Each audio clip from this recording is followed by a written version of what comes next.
So, good evening, everybody, and welcome to this OREF meeting. Great to see so many of you here tonight, so thanks very much indeed for coming along. We're experimenting with a new bit of technology, I understand, which in order to make OREF meetings more available to people, there's a new camera system we've got, which we're going to be using, because obviously people are out on some of the outer isles, in fact, have trouble getting into mainland Orkney. And indeed, we're trying to make this more readily available and accessible. So, my name is Neil Kermo. I'm the present chairman of OREF. And speak louder. Okay, fine. I'll speak. Or do I stand near the mic? Because that's. So, I'm the present chair of OREF, and this evening we've got an interesting combination of presentations. We try and run an event every month on the first Tuesday of the month. And so we're really keen to find interesting ideas and interesting things that we can talk to people about and get people to present information, because this is a forum. And the idea is there's discussion that takes place, and that's why we're so glad to see people here today. And the way the program comes together is the board sit down and come up with ideas for presentation, I think, which will be of interest. And we then try and dragoon people to come along and stand up and talk. And sometimes it's hard work, and sometimes it's easier. But on this occasion, I'm pleased to say we've got two speakers who are here tonight. Patrick, who will explain over from Quebec, and I'll explain a little bit about how Patrick ended up here in just a minute. And Stuart from Solar Dynamix, who is, you'll have seen some advertising and some various installations that have gone on around the county, is going to talk more about what he's been doing. But I'll talk more about Patrick initially, because I think there's an interesting piece here about the forum and the opportunity and the reach that we have. Patrick's based in Quebec, and we'll hear about what's happening over there. But the reason he's here is that we ended up with Becky on attending a conference with, who else attended? Mark Hull, no, people from a lot of the community development trusts in one of the islands, Virtual Island Summit. I always get that name mixed up. The Virtual Island Summit, and Patrick heard about that Orkney was going to be presenting at that, and you'd been stalking us a little bit on the internet in a nice way, he says, from various presentations that we've given. So knew something about it, and so we, as a result of that. Martin and I gave a presentation to Philip's group in Canada, and we thought, well, wouldn't it be nice if you reciprocated, expecting it to be a Zoom or a Teams call, not expecting it to turn up from Canada.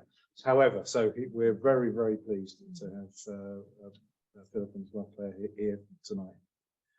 And also Stuart has been doing a lot of work with Solar Dynamix, and putting in various schemes around Orkney, and he'll explain more about what's going on. Total run time tonight, about an hour and a half in total. That's what we're expecting, probably about half an hour each, and then time for questions. And Mark's got to get away on a boat, so he's taking his toys with him. So we're definitely out of here by 9. So if you get to 9 o'clock and he's stealing equipment, you know what's going on. So without any further ado, I'm going to hand over to Patrick for the floor, if that's okay, and then we will see where the evening goes. I hope everybody can hear online. Mark's monitoring bits and pieces. But Patrick, you have the floor. Okay, thank you.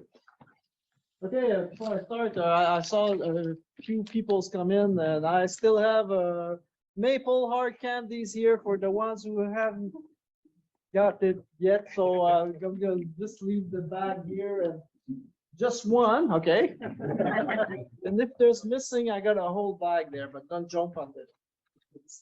Where do I? I wouldn't send. Okay, and my PowerPoint is. Okay, right here. Okay, and you're controlling my. Okay, so let's start right ahead.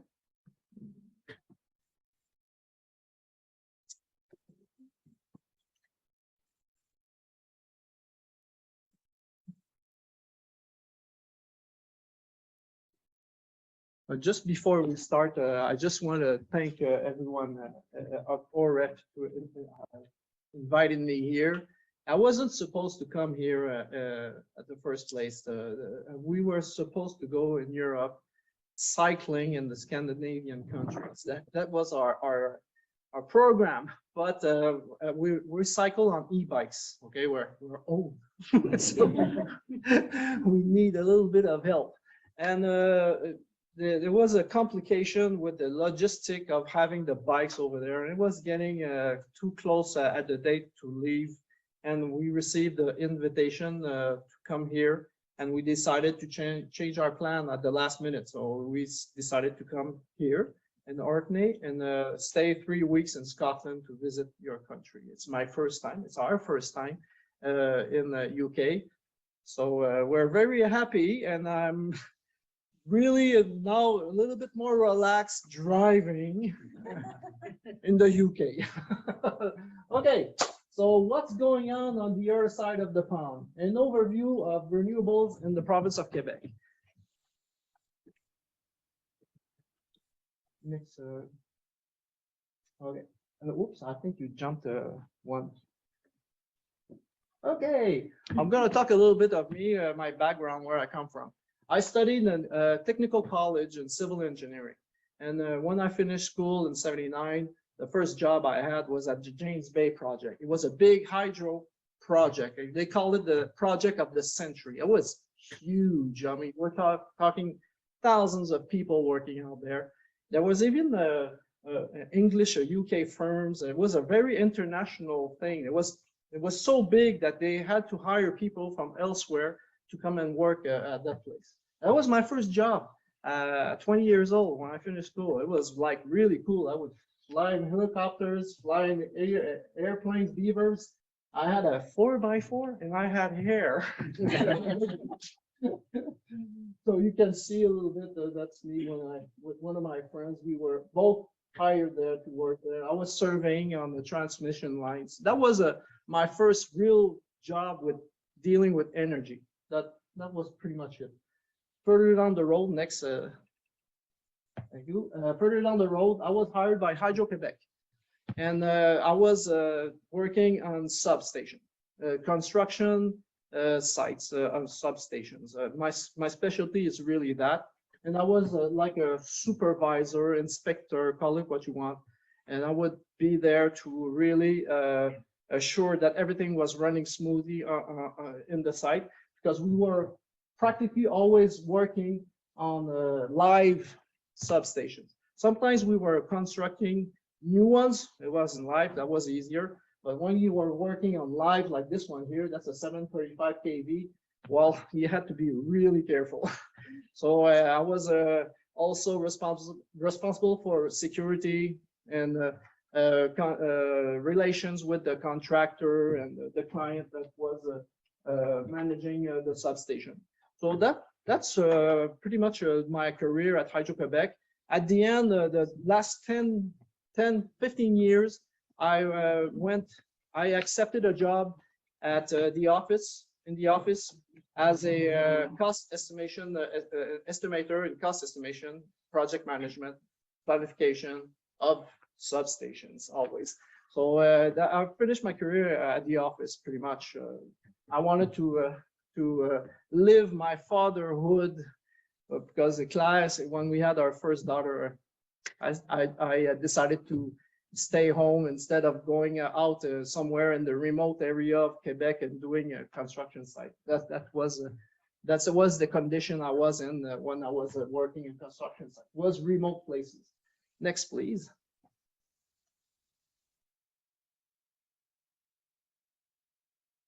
Okay, I'm also president of Énergie Solaire Québec. It's a non-profit organization, and we're there to explain to the grand public what it is, solar energy, what it takes, how much it costs.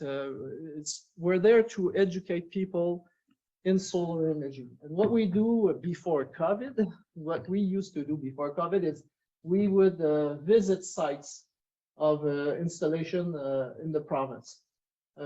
We call them excursions solaires, a solar excursion. And we would visit like this one here. That's a farm, not too far from Montreal. This one here is off-grid, completely off-grid. It's a passive house design off-grid. So this type of house, we would visit that also. There's a lot of houses to visit. We always organize 2 to 3 times a year and go see those places and ask questions. There's also a commercial installation we would visit, and industrial also. And next.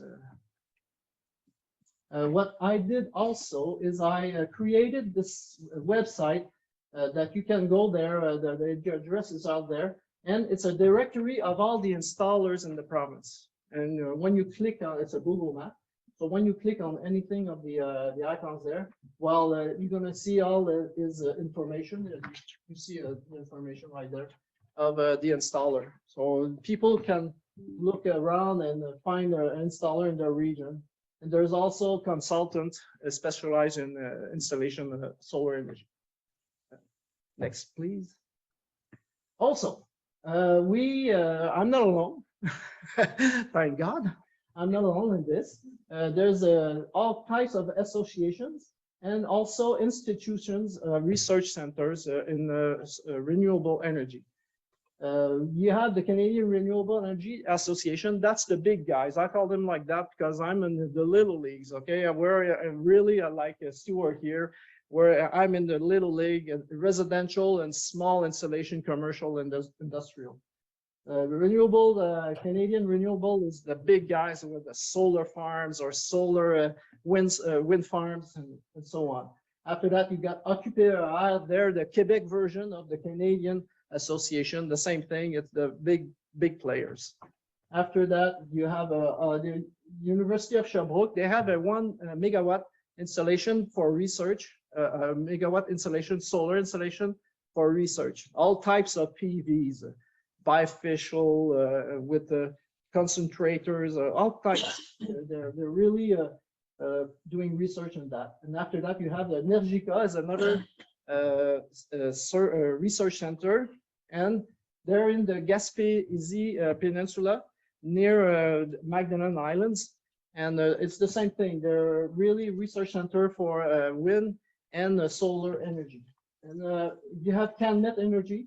That's a government Canada, the government of Canada institution who are doing research also in renewables. And you have the Institut de Recherche Hydrogène, that's hydrogen.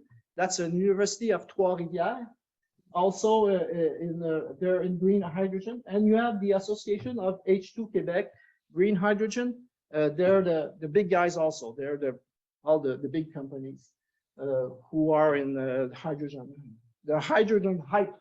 That's about it for now. Okay, next, please.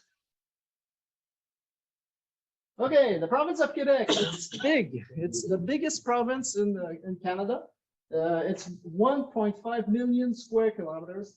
The most northern part is 62 degrees. The most southern part is 45 degrees latitude.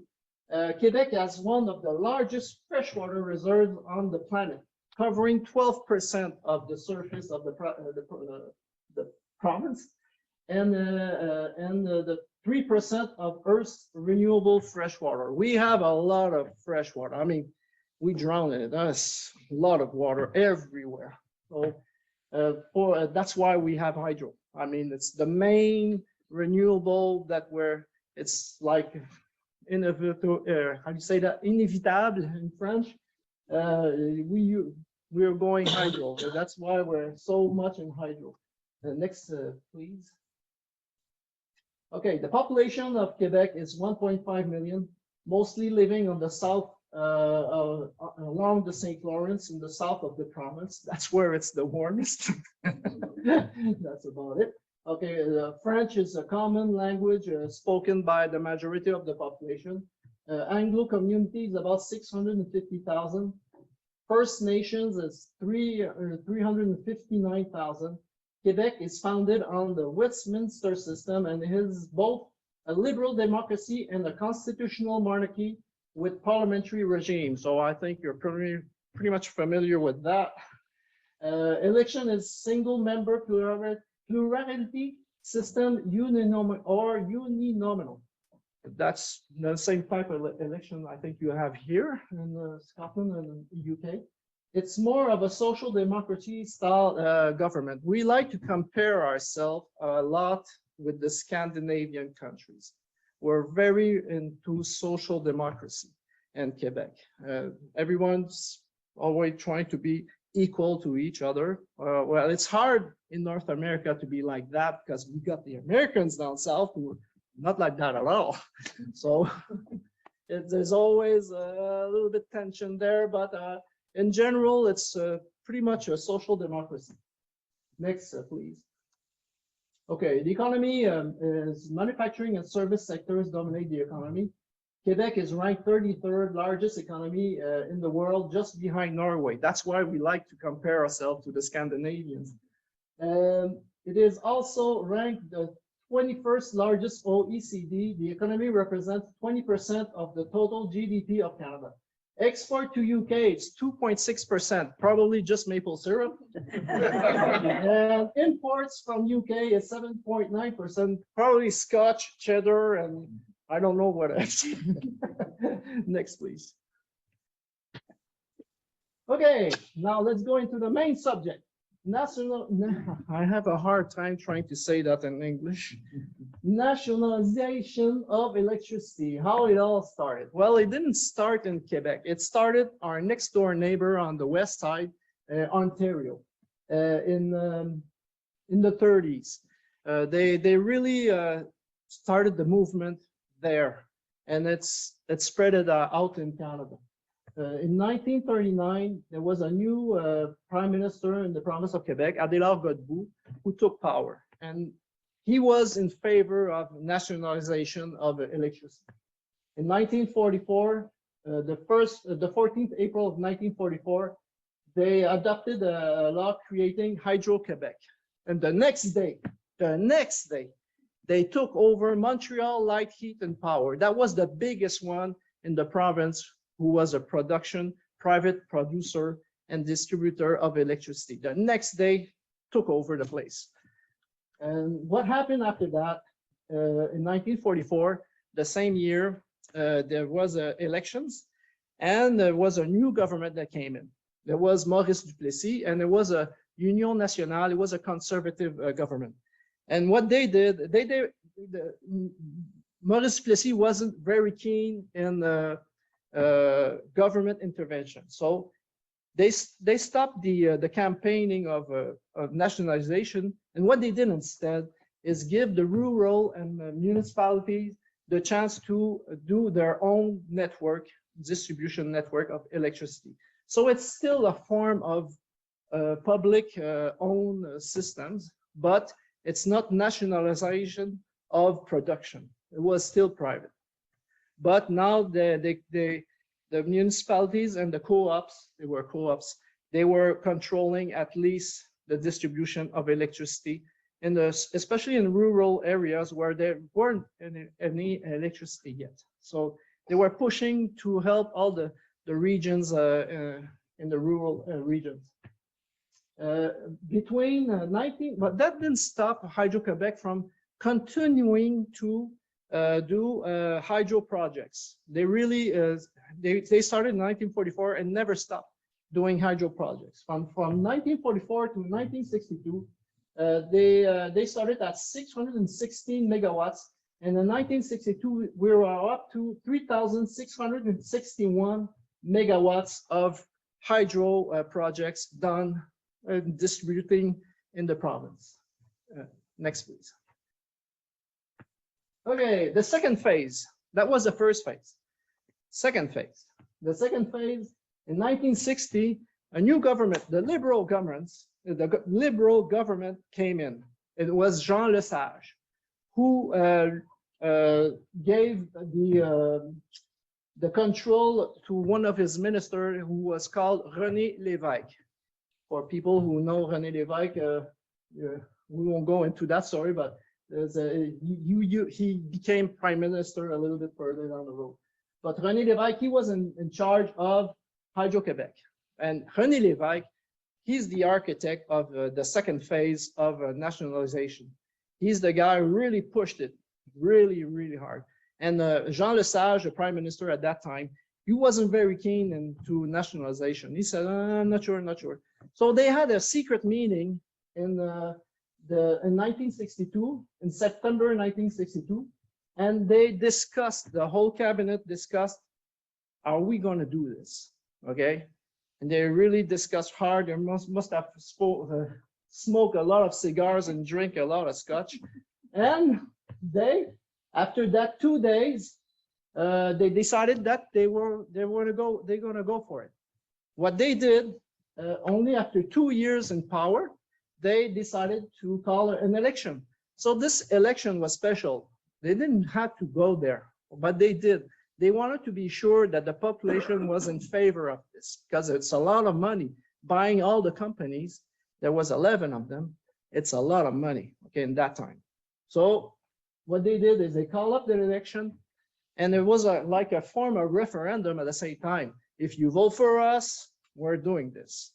That's what they did. They called the election, and that was to have a clear mandate from the population. Next, please. These are the two guys, Jean Lesage, Prime Minister, René Lévesque, the architect, who pushed the nationalization idea. Next, please. So in 1962, November, they won. So René Lévesque, he forged ahead. Let's go. And we bought 11 companies all over the province, bought everyone, and also the municipalities, distribution municipalities and the co-ops who wanted to sell. And it cost $604 million in that time. That's a lot of money, okay? And they paid it, they paid it in 1982, that money, just to give you an idea. The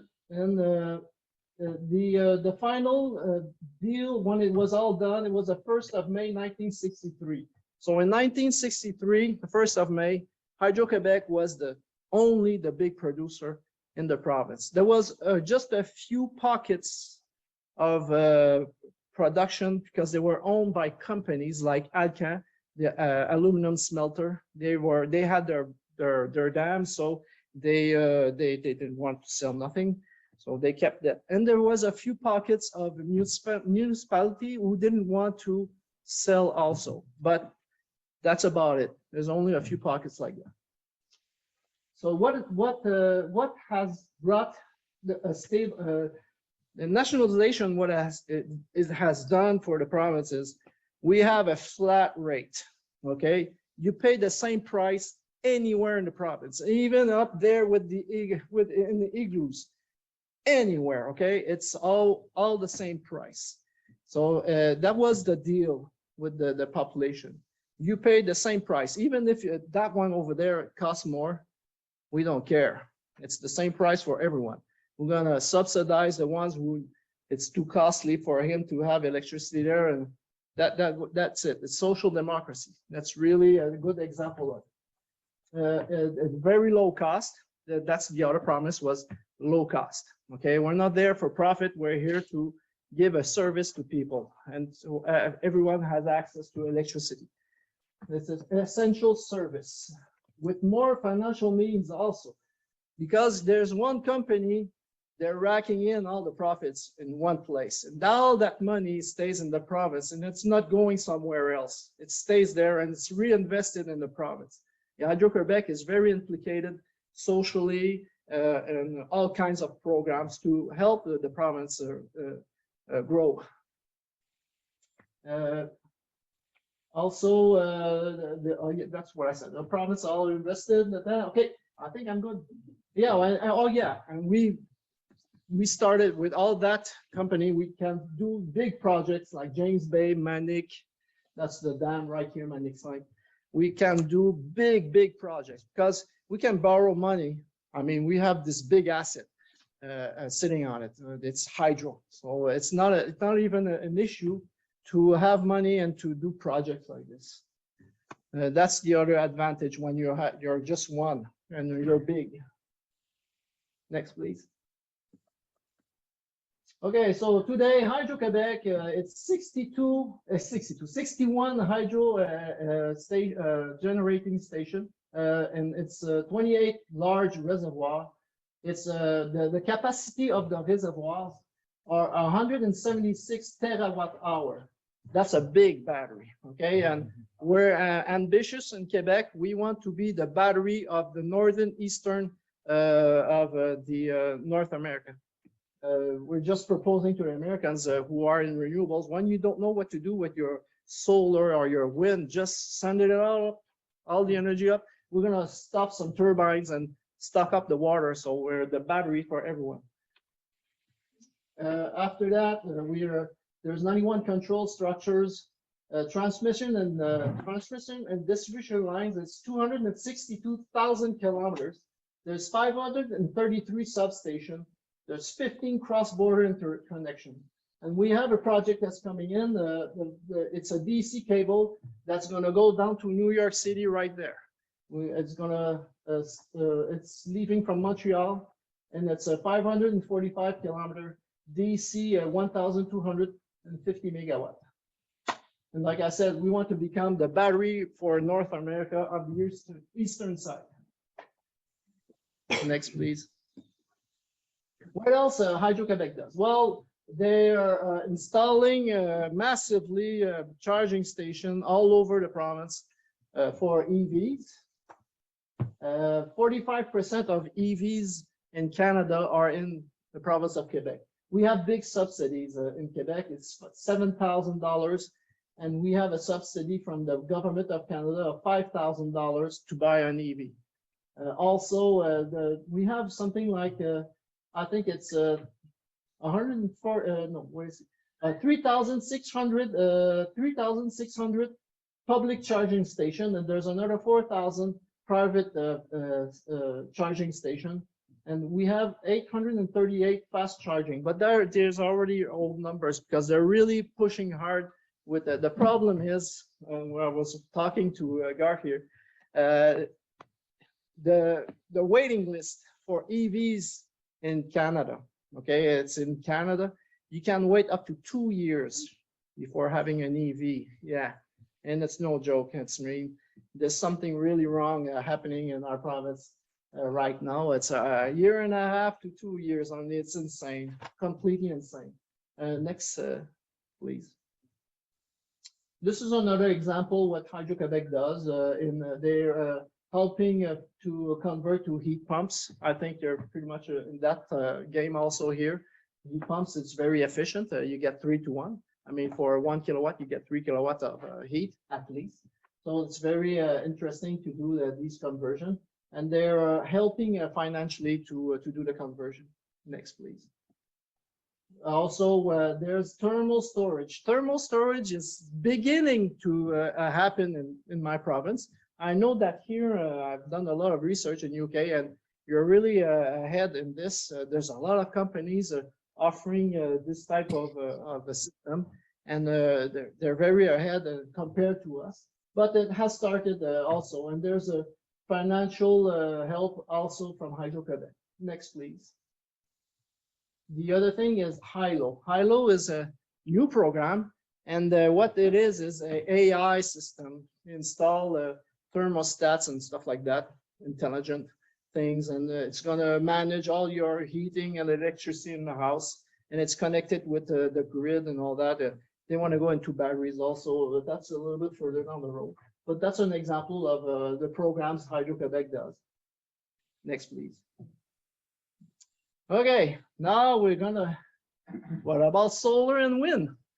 Hey, what about it? I just gave you examples of what Hydro does, but they do even more than that. But we would be here for 2 days, I think, before I finish the list. So I just give you the main example where people are more involved in it. There's a lot of examples that more industrial help for the industry and commercial, that version.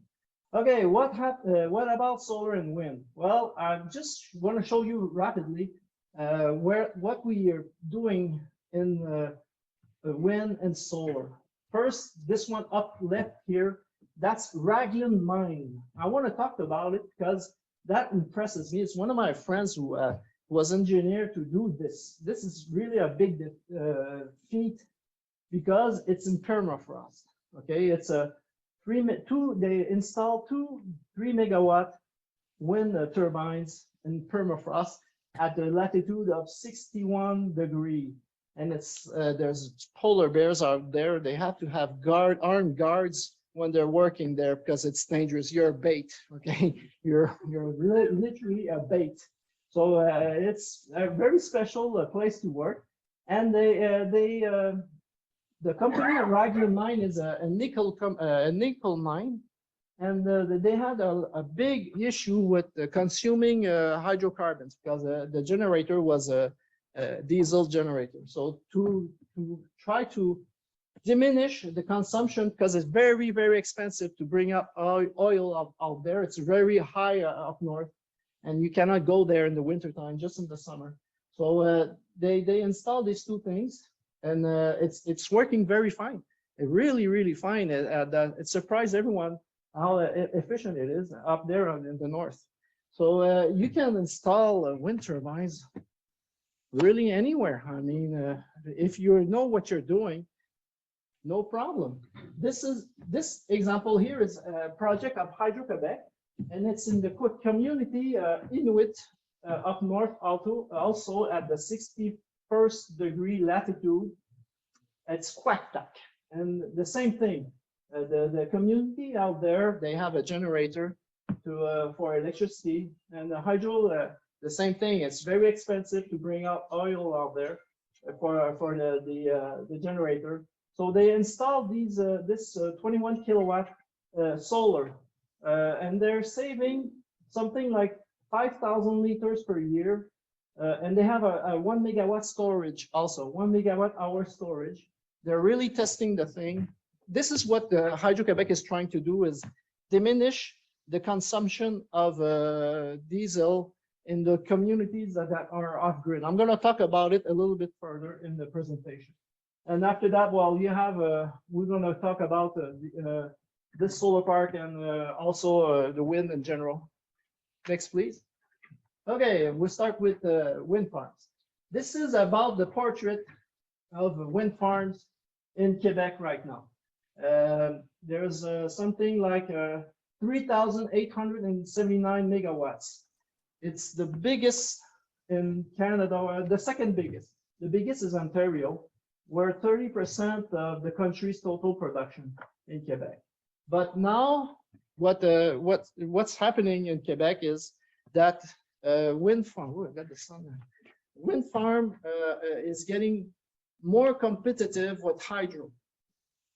The last project of hydro, it's La Rivière, the river La Romaine. It was very up north on the lower North Shore, near where you're getting close to Labrador, in that corner. It's getting more and more expensive for hydro to do a hydro project. And now it's going even worse with all the cost of oil. So now the kilowatt hour to do a wind farm project is almost equal, maybe equal to a hydro project. And you can put up a wind farm pretty much faster than hydro. Hydro, we're talking at least 7 to 10 years of preparation before you even start doing the project. I mean, there's a lot of study to do and everything. It's a long process. The La Romaine River, they did it real fast track, really fast compared to the other ones. But still, it takes a lot of years to do this instead of wind farms. The only difference between a wind farm and solar versus hydro is the power and demand. You cannot do that with renewables. You use the power when it's produced. Okay, instead hydro, you need power. I just open a turbine, let the water pass, and there it is. It's right there. You want to stop it? We stop it right now. You cannot do that with wind, and you cannot do that with solar. You can store it, but that's limited also. So the combination of wind, solar, and hydro is perfect, because when you're producing, well, you can stop turbines and stock up your battery is up there. It's a reservoir. So that's the perfect combination of these three renewables in the province. Next, please. Patrick, Yes. that's half an hour. So Okay. Let's go. Okay, so solar is not very popular, still not popular that much in Quebec. The penetration is very slow, and the reason for that is because electricity is very cheap. Hydro is very cheap. So we have to, where we see a lot of solar being done is a commercial style like this you hear right here, and the farm here. But mostly what's installed in Quebec is off-grid. It's really off-grid. 70 to 90% of the installation of solar in Quebec is off-grid. Cottages, anything that's up in the north, in rural regions and all that. When I've surveyed all the installers in Quebec, that's what came out. It's off-grid. That's their main business. They do on-grid also, but it's very slow. That's because of the cheapness of electricity. We pay 10 cents the kilowatt hour. That's something like 7 pence for you people. So it's cheap. Okay, it's not expensive. Next, please. Okay, this is an example. Okay, this is an example of an off-grid installation, solar passive. You see the design here. We visited that with batteries and the central heating with wood. It's a very nice model. Next, please. This one here up the left is an on-grid installation, passive house also, and this one is off-grid installation, passive house also. There's a type of what we do in Quebec, the type of houses with solar installation. Next, please. Okay, the nitty and gritty. Now we're going to talk about the nitty and gritty. There's 22 communities in Quebec who are not hooked on grid. They're all isolated, especially up north. The Inuit community, and also First Nations community, and they generate greenhouse gases because it's all diesel generator. But there's one community where it's 40% of all the greenhouse gases, and it's Magdalen Islands. Next, please.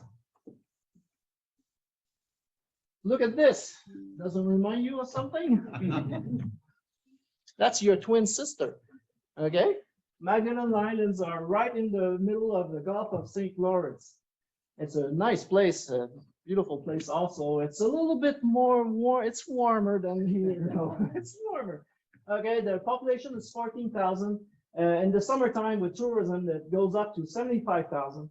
The surface of the islands are 205 square kilometers, and it's at latitude 47 degrees.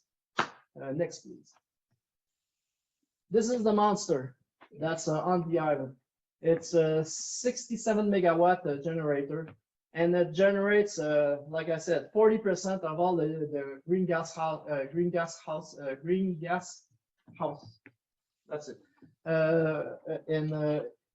For Hydro-Québec, and they're working on it to decommission it somewhere further down the road. 52% of all the imports of hydrocarbons is for this.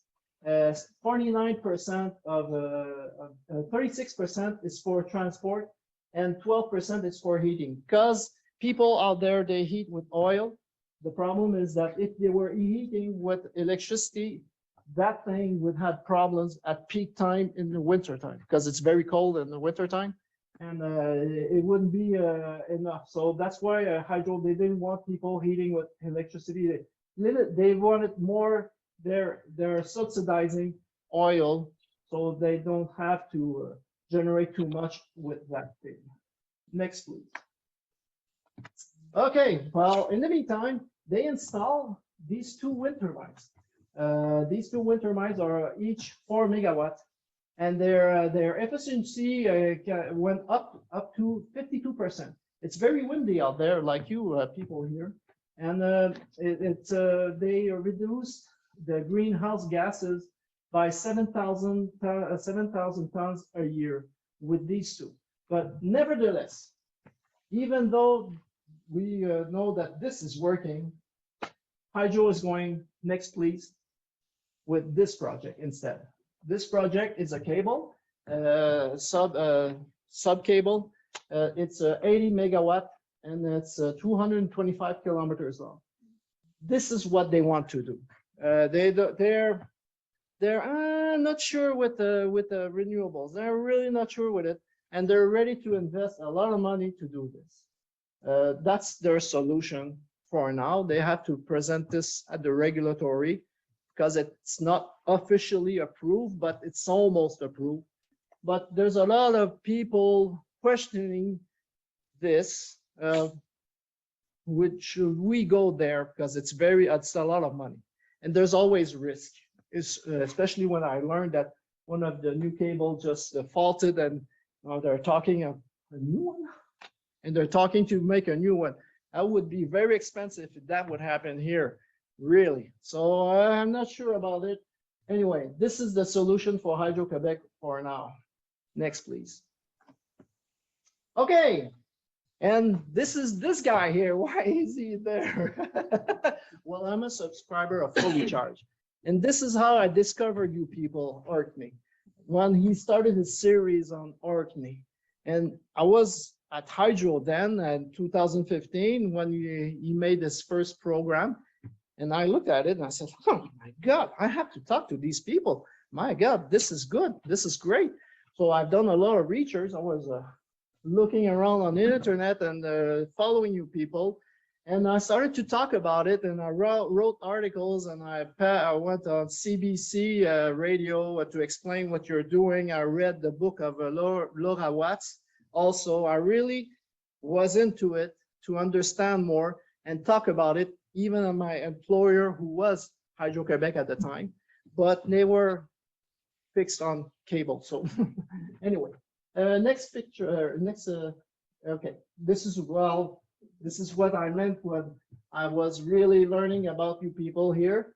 I was looking at everything you've done and asked you a lot of questions. I met Garth, Neil, Rebecca. It was really great. Martin also. Martin helped me a lot. He helped me correct all my English for my article. He was my teacher.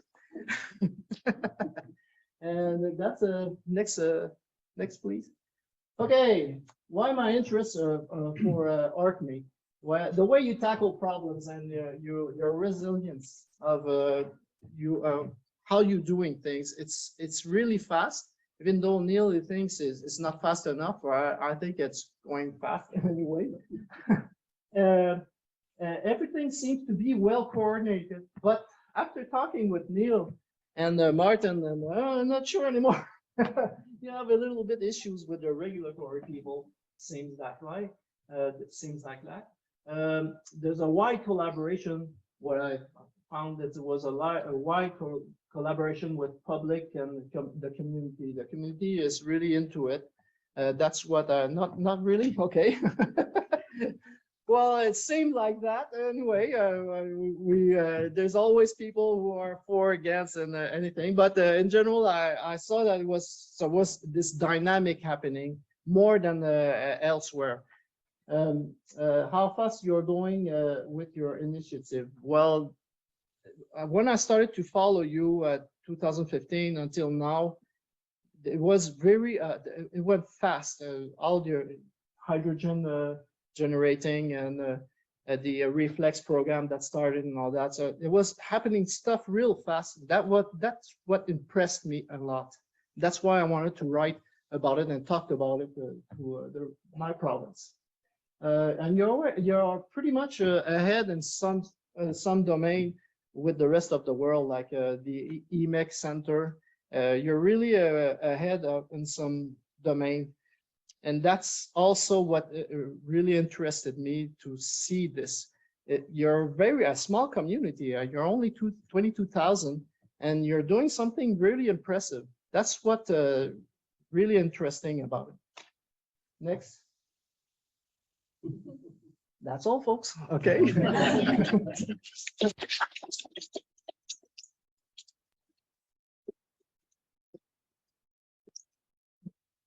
Patrick. I think one of the key words there was about how we seem to be all coordinated. And I think the point is by throwing a lot of effort at things, a lot of things happen. Some of these latch, some of them move, some of them stay, some of them retreat, and it's the interactivity and the vibrancy of it. So I wish we had a great plan we were working to, but we don't. We're just chucking effort at this, and some of it sticks, and some of it doesn't, and some of it's good, and some of it's bad. And that's really part of what we're trying to do to find our way through it. But it's interesting to hear how the work that we are doing has permeated to the other side of the pond, to the soft southern areas in your case. So bear with us. But thanks, Rush, indeed for that. We'll take some questions. I think we'll ask Stuart to do his thing, and then we'll take some questions together, if that's all right. Do that? Fine. Stuart, if I can introduce you. So no, come on up. So you introduce yourself. It's a lot easier. We'll do it that way. So there you go. Firstly, I would like to thank everyone for coming along today, and for Orkney, OREF, sorry, for giving us the opportunity and the platform to discuss solar PV and battery storage. You got my slide? My name's Stuart Davie, and I'm the owner and director of Solar Dynamix UK Limited. We specialise in solar PV installs, battery storage, EV chargers, and also hot water diversion. The solar industry changed significantly over the years.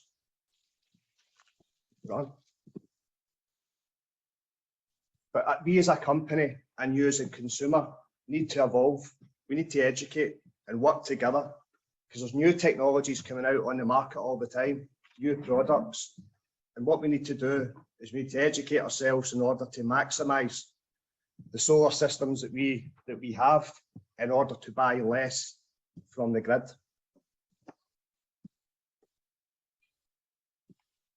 A couple of points I want to discuss here tonight. We're going to look at the kind of solar installs that we do, the kind of sizes. We're going to look at how batteries work. We're then going to look at how we integrate battery storage into the systems that we're using currently. What batteries we install. There are a variety of different brands, different sizes, and plans for future integration. And then at the end, we'll run through some questions.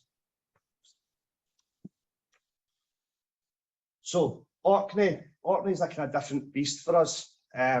As I said, we covered all over the UK, but Orkney was the old kind of Aberdeen. Aberdeen was a kind of affluent area, if you like. A lot of people had invested back when solar was first installed into solar installs, but the market changed. When I first got into solar, it was a very, very different landscape. The energy companies were reducing the feed-in tariffs down and down and down, so solar became less desirable. So I seen a gap in the market 7 years ago. So what happens when a customer invests thousands and thousands of pounds to get a payback over 20, 25 years? So what happens when something breaks? What happens when something goes wrong and the company are no longer with us? So originally when we set up, we started doing servicing, maintenance, inverter replacements, and then I stumbled across battery storage. Now, battery storage back then, slightly different. The mindset, the concept that customers had was that batteries were the size of that device there. How wrong were they? A lot of the companies back then were installing K-star inverters with lead acid batteries. You probably know of those who are kind of knowledgeable about different products, know the big K-star inverter on the 50 kilo per tub lead acid batteries. It just wasn't my thing. So I researched it and I looked into battery storage. So if a customer is generating all this power, they're not going to use it all. So what are they doing with it? They're sending it back to the grid. Now, yes, the installs from yesteryear, they'll get a feed-in tariff, great. But if you're generating, say, 20 kilowatts or 4 kilowatts an hour, but you're only using one in the house, the rest are going back to the grid. So that's why I get into battery storage. Now, I've done a lot of research. I looked at different brands, different capacities, and the one I came back to was Pylon Tech. That's a key brand and the key battery that have evolved themselves and bringing out a variety of different batteries in different capacities. So up here, this is a customer in Orkney who's not here today. He's got COVID. Hope you get well soon. This is a 6.4 kilowatt system now. As I said, I install solar all over the UK. Now the standard size back then when solar was first out was about 4 kilowatt, or a 3.6 or 3.7, 3.8. Up in Orkney, in Central Belt, in England, for example, there's a kind of new wave now. You get 4 kilowatt systems. So what we normally use is normally use 10 400 watt Trina or J solar panels.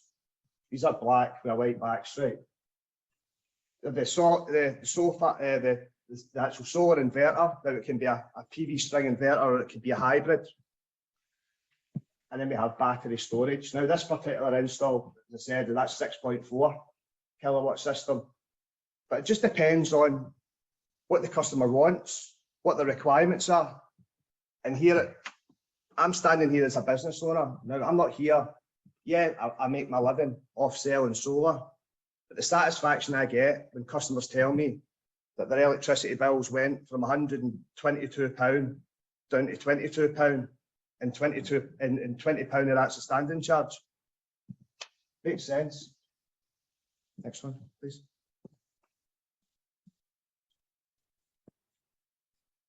Right, so how do batteries work? Now, people overcomplicate solar. It's really, really quite simple. I mean, I'm not from a technical background, and even I understand it.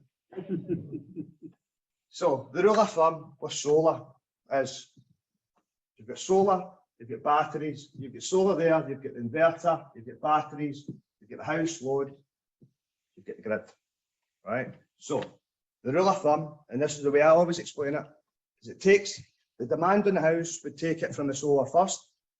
If there's not enough solar, it takes it from the battery. If there's not enough in the battery, it takes it from the grid. Simple.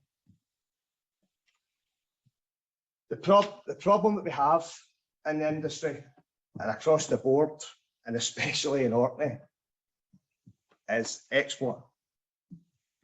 We're generating all this power. We're not allowed to send more than 3.68 back to the grid. So it kind of restricts you. It restricts us all. So what's the point in making the power if you can't, there's no point in having a solar install, just PV only, at that kind of size, or even a 4 kilowatt, when you're not going to use it. So with the energy prices going up and up and up and up, more people now than ever are jumping on board with the solution of battery storage. More so than ever. Next one.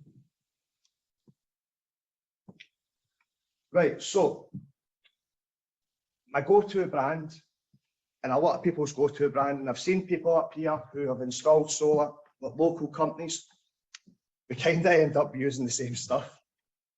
Funny that, because it's tried and tested. Now I've used Pylon Tech for 7 years.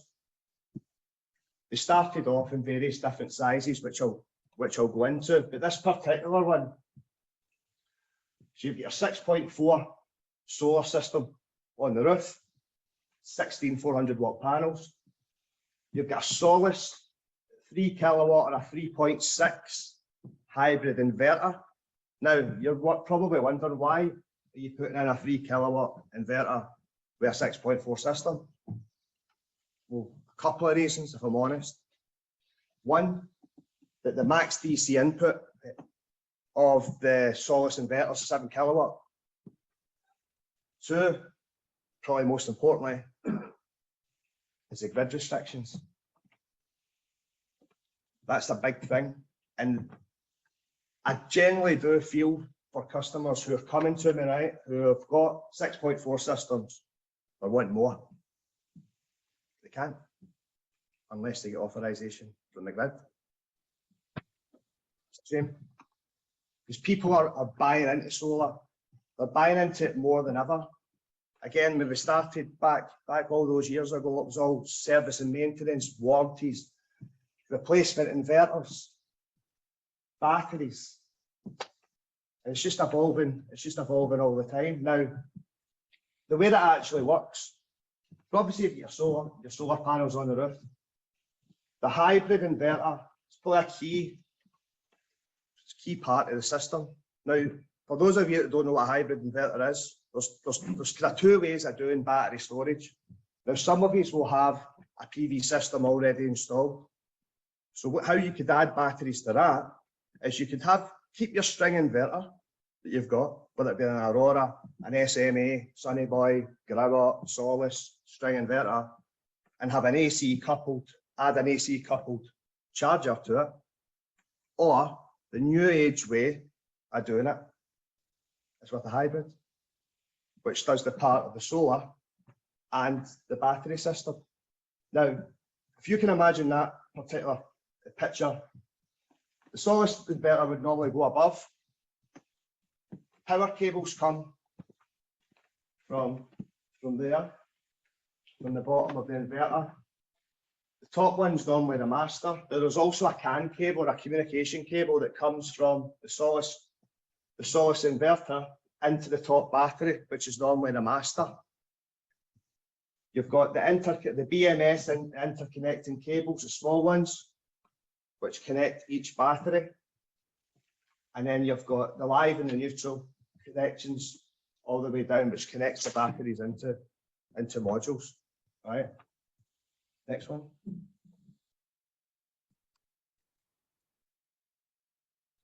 Now, there's no point in having solar if you can't monitor it. Because you could be thinking you're saving all this money, but then you could be using it at the other end.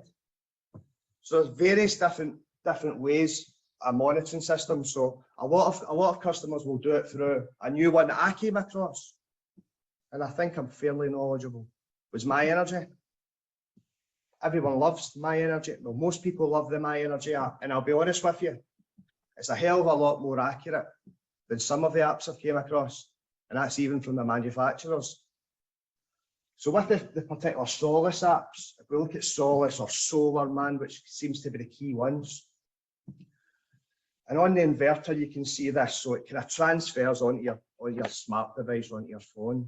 So with the inverter, the actual hybrid, it's a 7-inch screen, 7-inch monitor, which shows you on the monitor what you're generating for the solar panels, what you've got stored or what's coming out of your batteries, what you're consuming in the household, and what you're buying or taking back to the grid. Now, the reason why this system can capture this information is one simple cable that runs from the Solace inverter down a CT clamp, goes round the mains cable. There's no point in doing battery storage if this silly little cable is not there, because that's multi-directional, so it shows you what's going out and what's coming in, and then obviously feeds back to the inverter for that to charge or discharge. Savings is a big thing in solar, and for us to kind of justify spend versus return is a lot easier now than it was before. So you had your feed-in tariff when you could say, oh, blah, blah, blah, south-facing roof, 4 kilowatt, you could generate 2,800 to 3,000 units a year. Great, this is how much you'll get. But now, because the prices of energy are going up and up and up, the media have played a major part in advertising solar to us, and the savings that people are making. And I get customers calling me, texting me all the time, oh, it's great, this is what I've made today, and they actually get excited. Quite sad, isn't it? It causes a lot of divorces, put it that way, when they're looking at their apps. So again, we do a lot of different batteries. So initially when we started, it was Thailand Tech batteries. Now they're bringing out, even with the 2.4s, which is the ones that were out first when I started years and years ago. At 2.4s, you can stack up to 8 at a time. Now that changes all the time as well. if you can now add more by adding hubs. But the 3.5, which at the moment is probably our go-to product, 3.5 capacity, 4 batteries, 14 kilowatt, that tends to be what we're installing. So it's either a 4 kilowatt with a 7 with room to grow and add on, or it's a 6.4 with a 14 kilowatt storage system, which is room to grow. But the key thing about these batteries is it's scalable. We can scale your batteries up, but unfortunately, with the restrictions, we're unable to scale, in some cases, your solar up. So it's the customers at the front end that are getting affected by the restrictions. Now, I understand there's restrictions in place, and I'm not knocking them, but what we need to try and do is work within the guidelines in order for customers to get the maximum or the most bang for their buck, as they say. You've got the 4.8, which is a newer one. And the weight of these aren't astronomical. I mean, you're 20 kilo for the 2.4, the 30 kilo for the 3.5. That's about 40 odd, 50 kilo. But these are the new ones. You may have seen some of the customers that are in here tonight have these. Now, the demand within the industry, if I'm totally honest with you, forced my hand.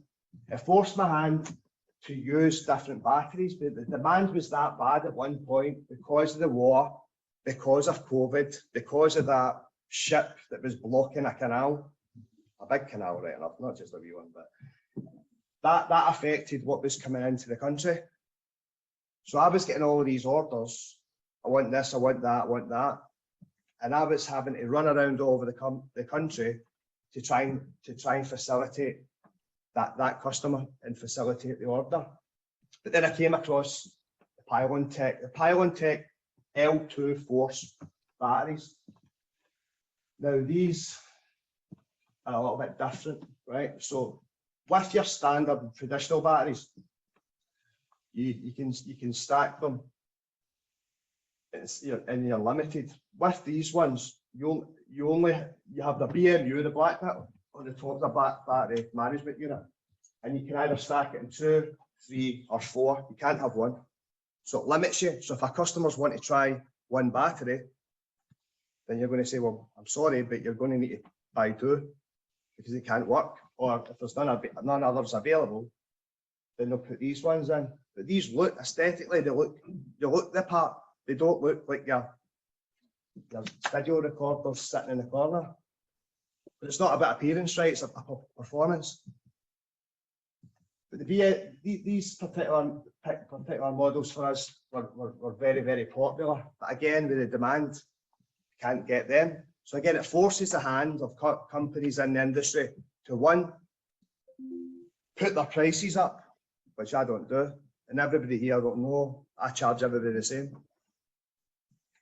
But 2, is affecting the end user. So these are good seller. These are also Dynamix batteries. Now, they look very, very similar to the Pylon Tech batteries, and these come in various different sizes as well. So you get 2.4, 3.6, 4.8, and they've just launched out a new one, which is 20 kilowatt. So my point about this is, regardless of what customers want, some people want to try and test batteries to see what they're generating versus what they're using. And anybody that's ever dealt with this can vouch for me that I always say, start small and work your way up, because the last thing you want to do as a company and as a customer is go too high in terms of storage and you never fill it and you're calling me for everything. Next one. Right. I've talked about the savings that you can make, what people are making. I've talked about how you can monitor it. I've talked about how good solar is. It's all positive. But what are the negatives? For every positive, there's a negative. I'll tell you, and I'll be totally frank and honest. The one thing, and this is through speaking to a couple of guys that are sitting here tonight, the one thing, or the one query that's came back is that why can't I have a device that if I have batteries, I have solar, I have an eddy, I have an EV, why can't I use all of the energy that I'm generating and distribute it through all of the platforms and send nothing back to the grid? The main issue is, again, restrictions is putting it into this kind of category. So what I mean by that is, with the 3 kilowatt Solus or the 3.6 kilowatt Solus, for example, they have a max AC charge and discharge of 3 kilowatt. Now that's great, and it is a lot. But what happens if you plug in your EV, your solar's doing 4 or 5 kilowatt, you plug in, your batteries are full, you plug in your EV charger and it takes 7 kilowatt. What happens? It takes some for the solar, max for the battery a 3 kilowatt, and by the time that you've charged your car, your batteries are drained. So we need to come up and we need to look into how we can get around this and how we can integrate a system or software in order to allow us to drain everything that we're using, so we're not buying it for the grid. Because the whole, it's a cat and mouse game that we're playing. We need to make sure that we're targeting, we're generating, we're storing, and we're able to use. Because the prices of energy are going to continue to rise. It's scary times. There's people out there that are not able to eat. They're choosing either they heat their home or they eat.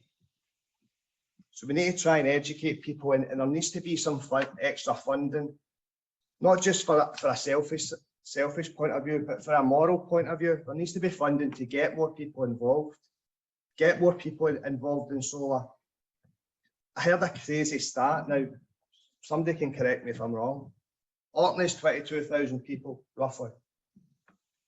But they've only got 200 or 300 solar installs. Crazy.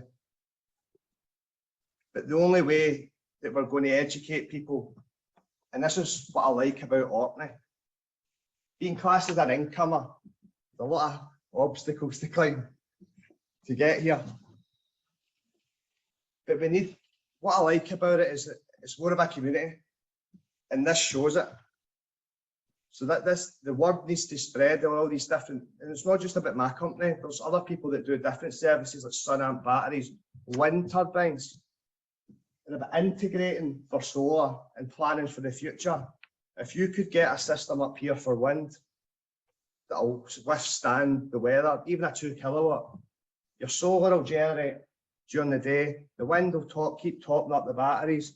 In the winter time, when the generation goes off a cliff, your batteries are still going to be fed. But that's, sometimes we can get narrow-minded and have the blinkers on. We need to open up our eyes and see how we can all work together to come up with solutions in order to benefit everyone. So that's sharing success, sharing ideas, sharing work. I know I'm not just saying that, by the way. But I just want to thank you for the opportunity here today. I'm not a guy for PowerPoints. I would rather write it in the back of a cigarette packet, to be honest with you. I just don't like them. I need to turn all the time, I end up getting cramped. So but I just like to thank you again for listening. And again, if you get any questions, I'd be happy to answer. Thank you.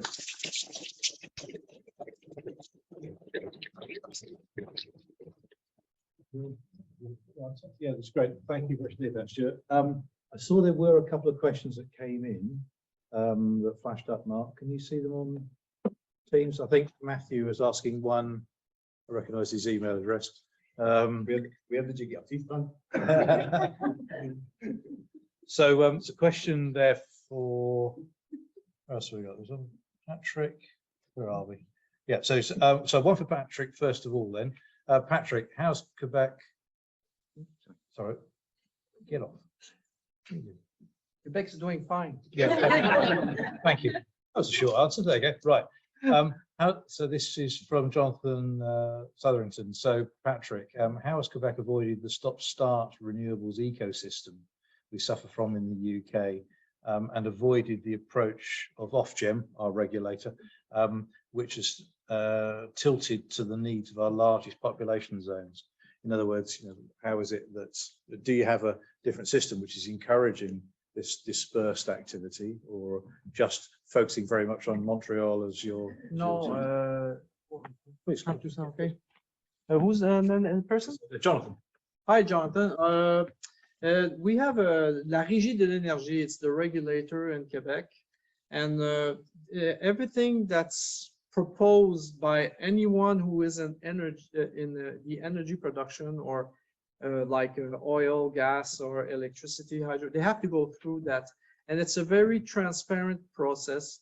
And no, it's not only the big centers; it's really spread it out everywhere in the province, even in the Inuit community, where we try to make sure that I'm not sure for the question, but we try to make sure that everyone has the good service for electricity also. So I'm not sure about the question exactly.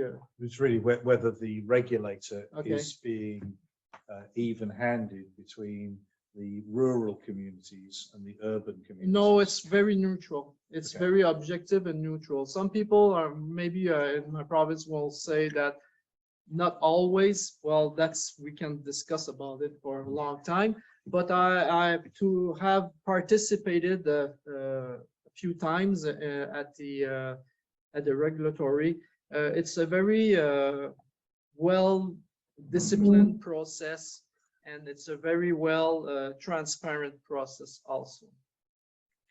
So go, Gareth. I was just going to have a follow-up on that topic. One of the biggest injustices I think that we suffer from in Orkney is that because we're furthest away from the centre of population, we have to pay more for our grid connections. We have to pay more in the past for electricity. Do you have that similar system in Quebec? No. Like I said in my presentation, it's flat rate. We all pay the same price anywhere, even in the isolated communities. It's the flat rate. We decided that everyone's going to have the same chance everywhere. That's about it.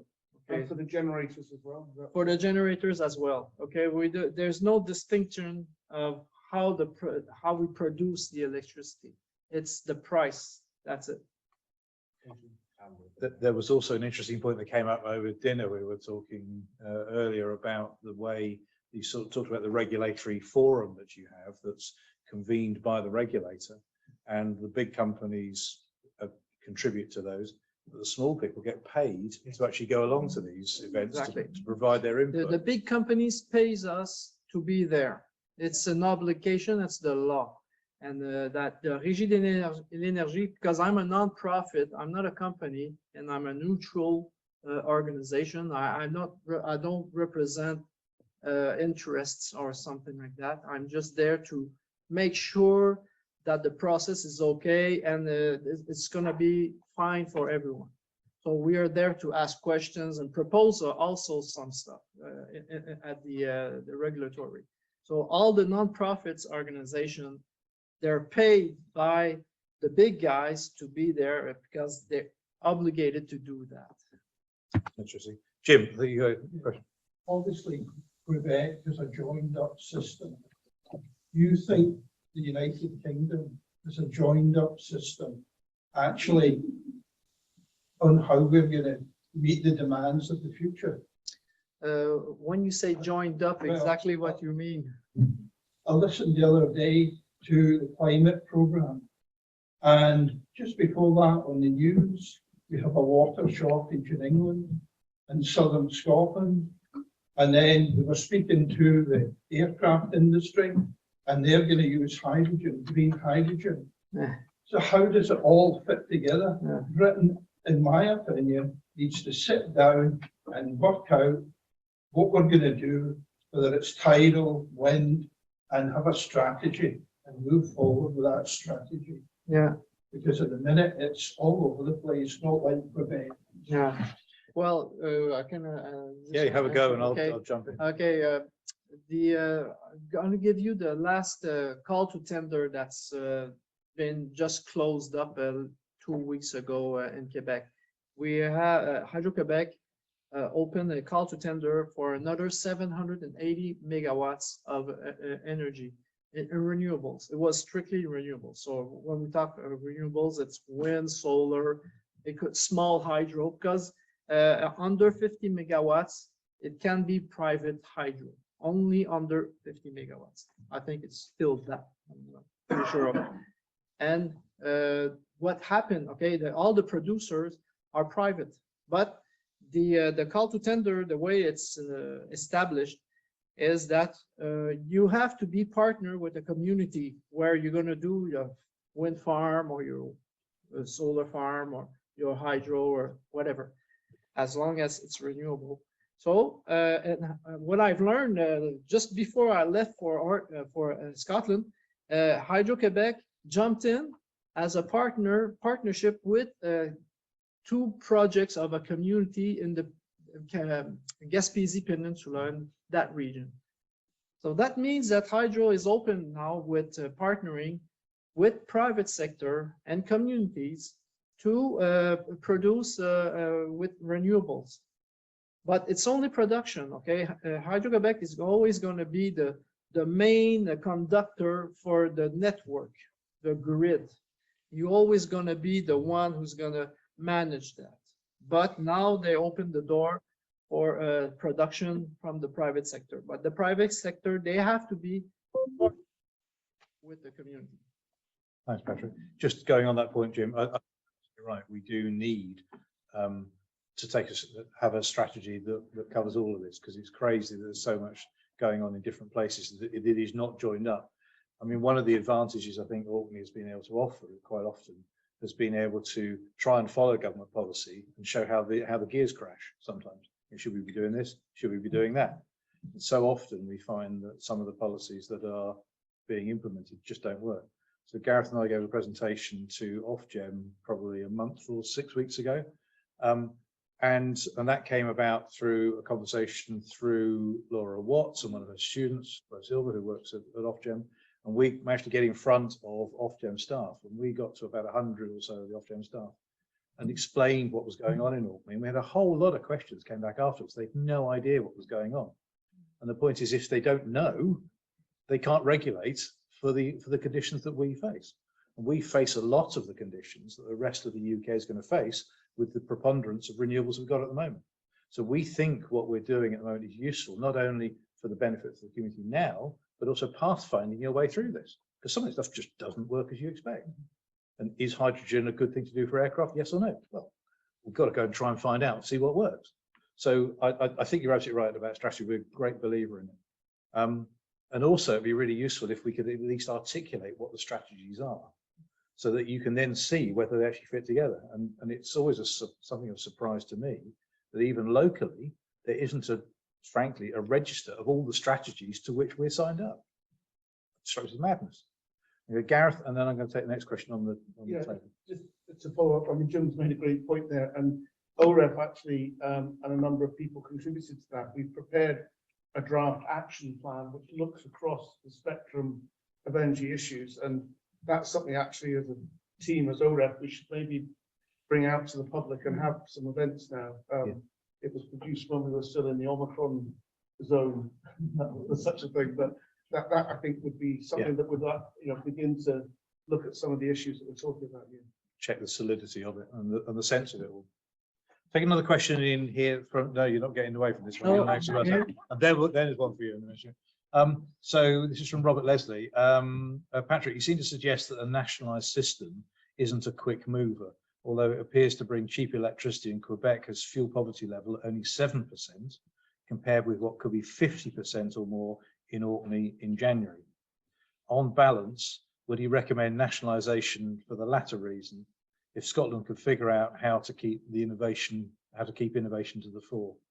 So, I could figure out how to, yeah, That's that's a right. lot of Yes, questions. it is. So, I mean, this is a slightly leading question from Robert, and we all know Robert. So, where's go? It's a lot of questions. First question is, Suggesting whether you see nationalisation as an important thing.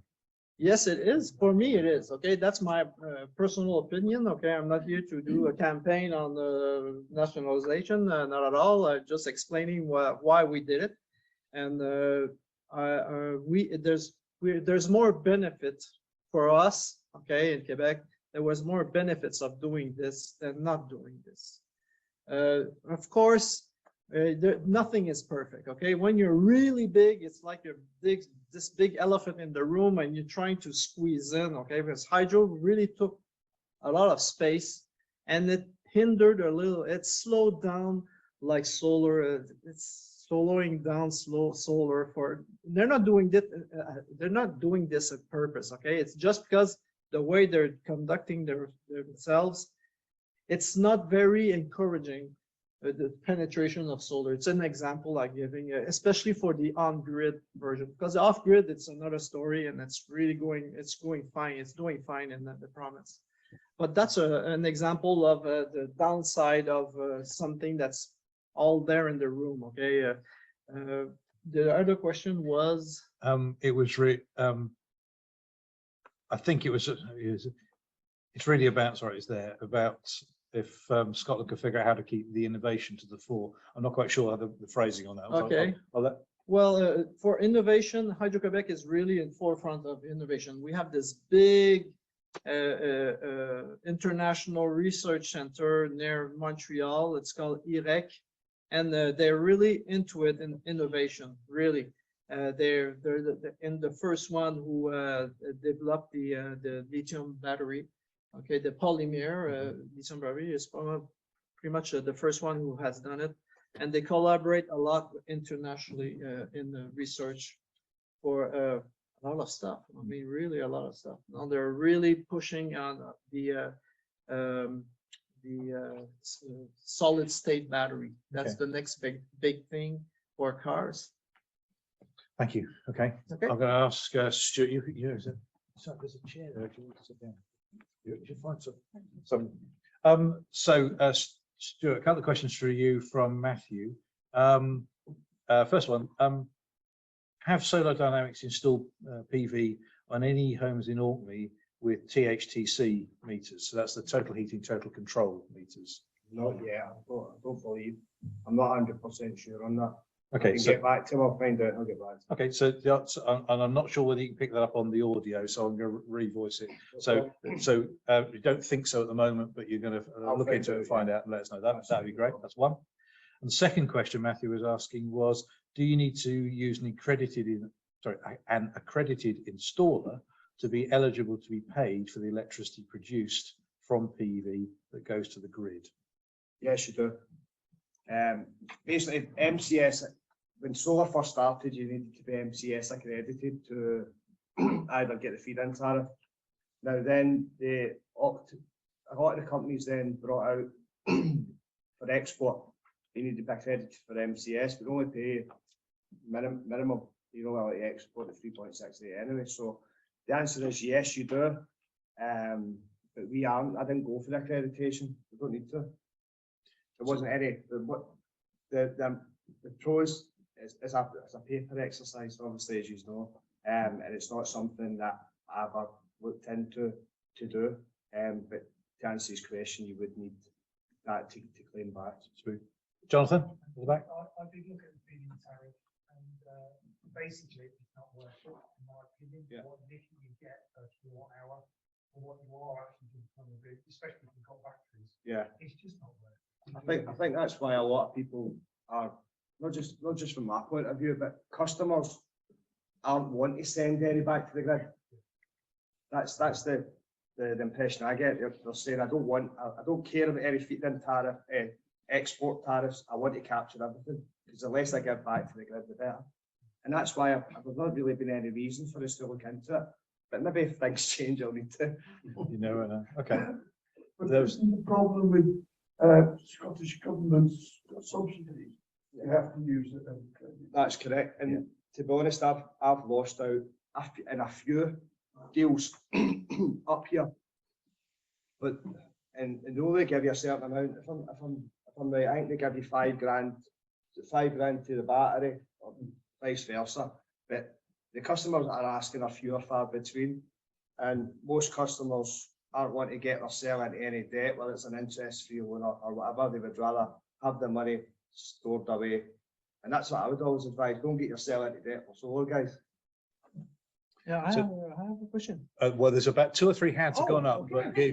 but so I know you've had to get, just wait. Don't know that. Yeah, just coming on Jonathan's point and Stuart's EDF offered me £1.5 a kilowatt hour for export. Oh, yeah. Now, Yeah. this is a joke. He's not come round and fill a bottle. That's fine by me, but it's not worth it. Buy an EV, dump it into that, get a hybrid, dump it into that. Don't give it back to those precise. Other companies are available. Neil, Yeah, now Stuart, do you install a setup to go off grid altogether? It's not you, but my 5 packets, maybe same as your 5 packets. The feed-in tariff of the, when they pay you for it, doesn't even cover the standing charge. You're right, yeah. So I was like panel with a small windmill. You can, And having their 2 DC feeds rather than. you can go off grid, right? But as much as I slate the grid, I'm all for being grid tied. And I'm no one to do that. The answer to your question is you can go have off grid systems. Aye. It's getting somebody to be here, though. Piece of shit. Nobody supplies, so. Call me. was there a, Philip, yeah, go. You had a question. Oh, Patrick, sorry. Philip, Sorry. Sorry, yeah, I just changed your name. My question is for Stuart. All the installers, you have to be accredited or No. for something, or No. you can just start a company and I'm Me- an installer. Let's go. Right, so I'm not a qualified electrician, so you wouldn't want me fiddling about your house, right? Okay. But my guys are. Okay. They've been on courses for solar But installers. they're qualified electrician. Okay. Yes, They but have to be electrician. my guys are. Okay. I can't speak for any other companies, but my guys are. Okay. But I think it was more to regulate the industry to an extent. And I get that people want an MCS accredited installer, but it's really just a label to get the feed-in tariff. Mhm. I would understand their thinking back then, but this is now. There's no feed-in tariff or you're getting 1 pence. You're going to lose more money to the back of your couch. So as long as a company, whether it's my company or whether it's any other company, are providing a top level service, put in top level products, it's no issue. Go with anyone. Mhm. I would advise you, as long as they're qualified and they do a good job and they've got referrals and they've got customers where you can go and see their sites, you can go and see the work. That's how I've grown my business over here, and that's how I'll continue to grow my business, because I do what we say we do. Okay, any other questions around the room? Jeremy, go. I have one for Stuart. It's Make it it's a easy. technical one, this one. Oh, apologies. God. So this capacity problem of how much you can send off to the grid, understand that that's regulation can't do much about that. But this internal within the house problem where you might be sat there with a 6.3 kilowatt array on your roof, but the inverter can only put 3 kilowatts of it into the battery. Mhm. So that's not a regulatory thing, is it? Because it's nothing to do with the grid. So could you not have like, and I know it costs more, but could you not have a 7 kilowatt inverter and 2 banks of batteries with 2 masters, so that you could feed all of the solar array output into your batteries and not lose it to the grid? all the I time? understand what you're saying, right? Yep. Now, I'm not trying to swerve your question here, right? So, 2 parts here, 2 parts. What you're saying about the 3 kilowatt charge and discharge, right? Yep. I get you, right? It is in a way due to restrictions. So say for instance, I put in say I put in a 6.4 kilowatt system with a 6 kilowatt hybrid. Yeah. You wouldn't be allowed to do it.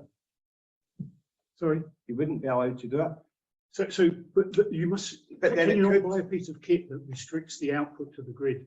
So course that you you run internally within your house. It's kind of like semi-going off grid, where within the house you can do stuff at the 6 kilowatt level, but You're there's- just trying to cheat there's a- it. You're there's just trying. a restriction. So that if you're sending to the grid, it won't let you go above 3.6 kilowatt or whatever it is. Aye. If you won't, but then why would you do that then? Because that defeats the purpose of letting it all flow. If you're putting a restrictor on, if you're putting a 10 kilowatt inverter on and putting a restrictor on, No, only defeats for the the output to the grid, not within the house. I agree with you. The way that you could do it is Solus do higher grade inverters, like 5 kilowatt inverters, right? Which can export 5 kilowatt, Yeah. but you can't do that up here No. because the restriction is 3.68. Yeah. Hence the reason why the Solus inverter, the maximum it can export limit is 3.68 or 3 kilowatt. Yeah. So you couldn't do it. I'd love to do it. It would make my life a lot easier, trust me. I'm a bit confused with that, because if you're not NCS accredited, you can't export to the grid. So why does the size of the inverter matter? Because that's what it's nothing to do with MCS accredited for the grid export. That's a separate issue. So MCS accreditation was set up when the feed-in tariff started back 10 years ago or 12 years ago, right? So you had to be MCS accredited for the MCS certificate that detailed your system is under the net declared capacity of whatever it is, 4 kilowatt. Anything classed above 4 kilowatt would be classed as commercial. And they would only give you the feed-in tariff if you went with an MCS accredited company. The export limit is a totally different issue. That's a kind of grid issue where because Even without the MCS, you could still export to the grid. you don't get for it. Okay. Yeah. If you're not exporting to the grid, I can't quite work out why you can't have it in the inverter. Because it just then be the rules. Martin, do you want to fill in the gap? Right. There are two standards that you can connect to the electricity grid. One is called G98. Yeah, One's called G99. G99. Yeah. G98 has a maximum load of 16 amps per phase. Yep. Which was single phase 3.68 kilowatts.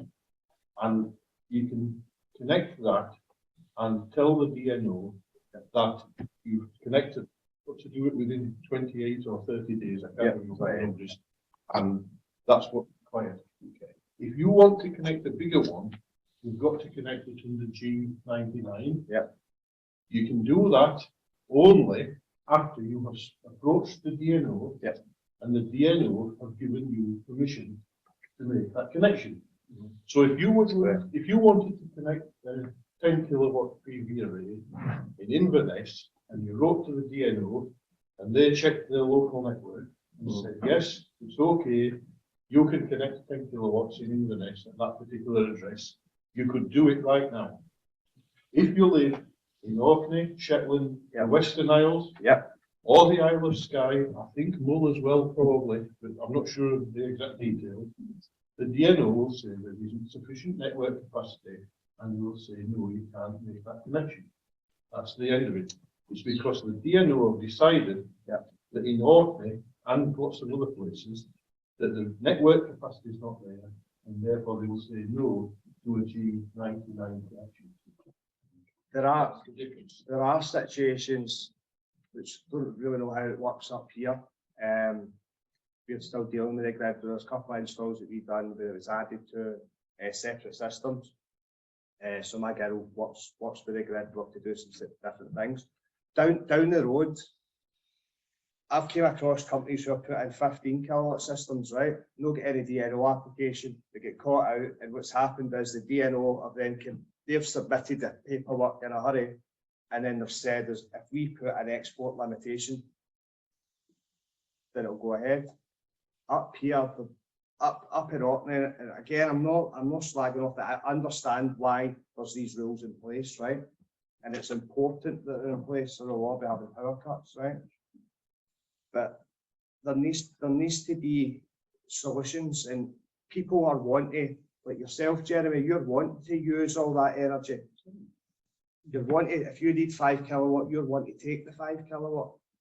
But the reason why the 3 kilowatt of export is in place is because of the rulings of the grid. So if I had to come to you, so with what we put in at the minute, right? So if I do a 4 kilowatt installation, a 3.6 installation, I don't need, or the company doesn't need pre-approval, right? We do the grid connection paperwork straight away when we do the install, right? But say, for instance, I came to you and said, you wanted a 15 kilowatt system. I says, no problem at all. I'll still sort it tomorrow.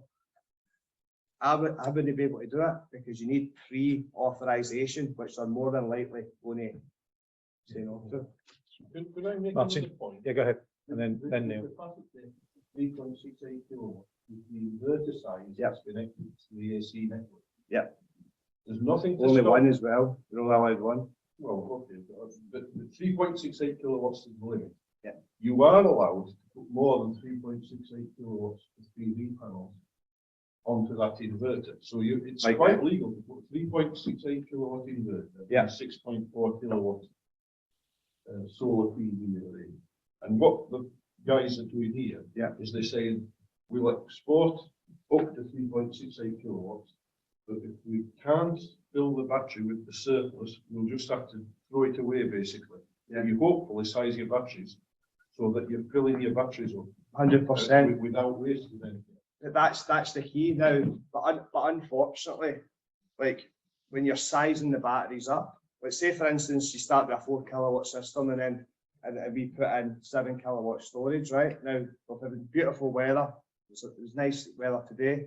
Most systems up here with a 4 kilowatt would have generated at least 20 units, right? I've got ones just now at 6.4 are doing 42, 48, right? People are wanting to capture the energy, but then financially, where's it viable? And that's why you need to have I'll be honest, you need to have a bit of disposable income to really maximise and utilise the system to its capacity, because you could add and add and add, but then you need to find the balance, because in the winter time it goes whoosh, but then that's when you can charge the batteries off the mains at a cheaper rate. Several hands going up, and we've got about 10 minutes. From to draw this to a close. Neil had a point, then Sandy, and then. Hypothetical question about my hypothetical off-grid house. You still going? Is that in Dunn Street? That hypothetical house? Oh, right, okay, right. Your inverter unit, how big a spike can it take? I'll get back to you. I'll phone you about that. I've got a guy that deals. I don't really do many off-grid systems. Starting 5 kilowatt. power. Well, 5 kilowatt for that. I've got a borehole pump, and it's not the trip, so it must be less than 6. Okay. I just wonder how big a spike it can So take. see, it that off, prepared and it with can type, take but- that. That's just a technical. Sandy, and then was it, who else put their hand up? Was it John? Who else? Sandy, go. Thanks, Neil. We've been talking about connecting houses to the grid. I wanted to ask Patrick about connecting islands to the grid, because you put a slide up there and you didn't quite kind of explain, you know, you were obviously, I took from your comments that you were kind of slightly disparaging about that grid connection, that long grid connection to that island. And I just wanted you to kind of explain why and what you see the option is. And it's interesting that you extolled the virtues of the system in Quebec, but here you think it's making the wrong decisions. Well, it's a risk. My opinion is that it's a risk and it's going to be very expensive. Patrick, you didn't say how expensive. Yeah, well, I don't want to go into that. Okay. I don't want to go into the money side of it, but it's big numbers. They're big numbers, and there's a risk of a failure of the cable. Hydro-Quebec, the argument is that, well, the generator is going to be in cold, like a little bit like yours here, okay, on standby, and if there's a fault, we'll start up the generator. but it's a lot of money invested, okay? And the technology today in renewables is very performant. I mean, I've seen it here, and we see it also in Quebec. And we think that, I'm not alone in this, okay, we're a few groups we think that we should gradually go through renewable on the island and keep the generator and diminish slowly the production and hike up solar and wind, especially wind and solar also, because there's more sun exposure in the Magdalen Islands than here in Orkney. It's very good there also. So there's a big issue with the community. Some people are against this. They want a cable, and so it's very difficult thing to manage to see clear. Okay, but Hydro-Québec, they're really going straight on the cable. The cable's okay in the sense of they're gonna have electricity and that's it. You're gonna stop that big generator that's generating a lot of greenhouse gases. But on the other hand, we have all this technology now available, and we should invest in that also. So yes, I'm more for the renewables on this case, and that's why I came here to Orkney to really assess what you're doing, and it gives me it gives me more scope of the example of what you're doing here. You have two cables. I'm aware of that also. They're not big, they're small, and they're not far. I mean, it's 40 kilometers, I think, something like that. So that's not as expensive as what they want to do. It's 225 kilometers of cable. There's two cables, and it's the technology a little bit more serious to make. Hydro they're sure that they're going to do this right. I know they're going to do this right because they have a lot of money and they can put a lot of money into it to have it really fine, and it's going to work. But the risk is still there, and I'm not sure about it. We should try something else than investing in this. But time is running out.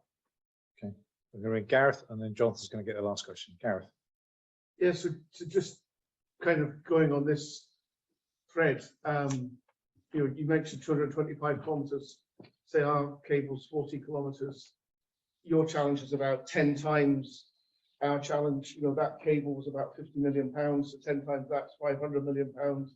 That's not dissimilar to the connection price that we're talking about for the grids, the transmission grid scale connection, like National Grid and SSE are talking about spending 500 million pounds to connect Orkney.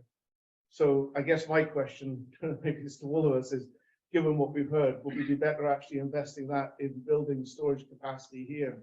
And to take Rob's question about, are we better if Scotland kind of goes off grid? Maybe we'd be better if Orkney actually went off grid and we were regulating. I would say batteries are good for that. Yeah, a lot of them.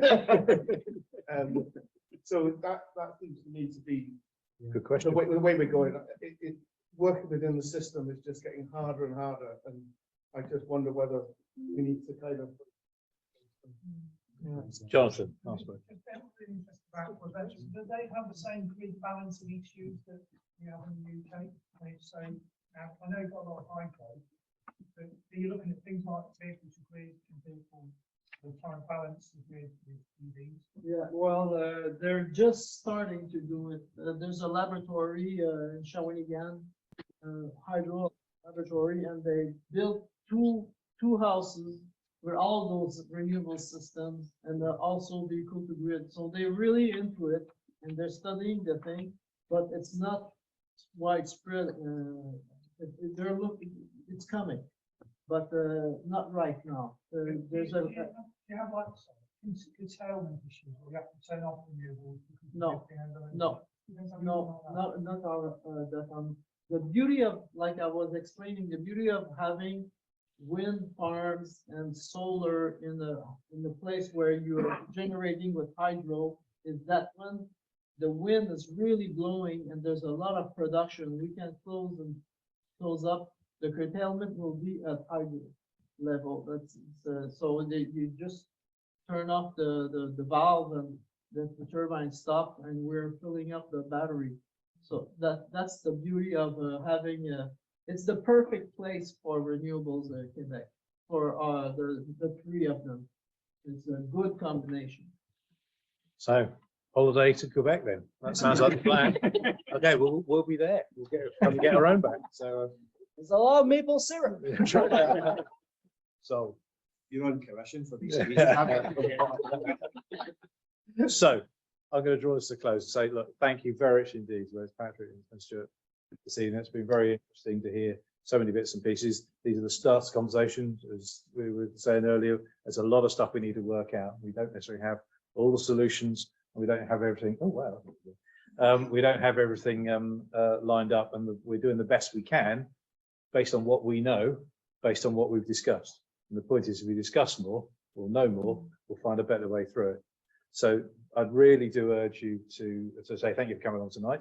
I'd also urge you, if you want, and you're not currently a member of OREF, there are application forms on the side. If you'd like to become a member, we'd be delighted to have you.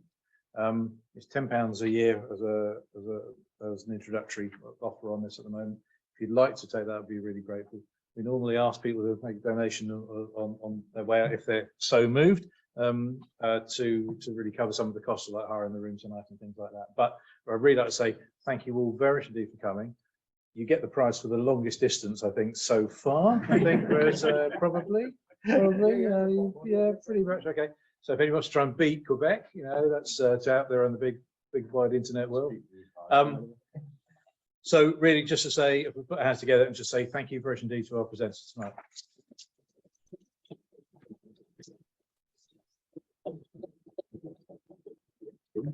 Thanks indeed for everybody who was online, and speak to you later. Oh, Susan did have her hand up there briefly.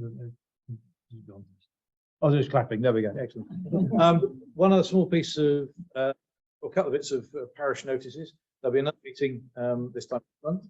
So quite sure what part of the Science Festival. There's Becky. There you go. So keep your eyes open for that. Be delighted to have you along to that. Other things. There are a couple of things that are on the go you ought to be aware of. And we're going to put some notes out.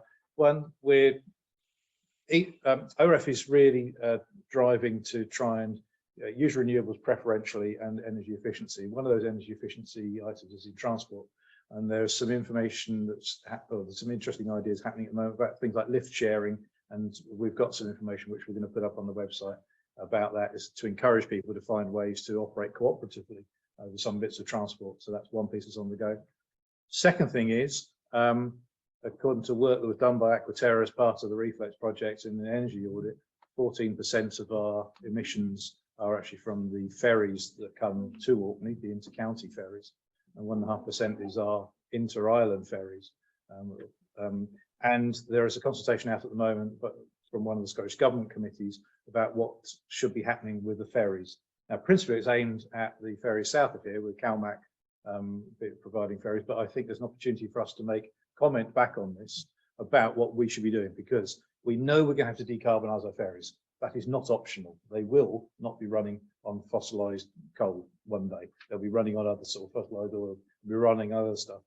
If we can have efficient ferries, we use half the fuel, we've got half the problem.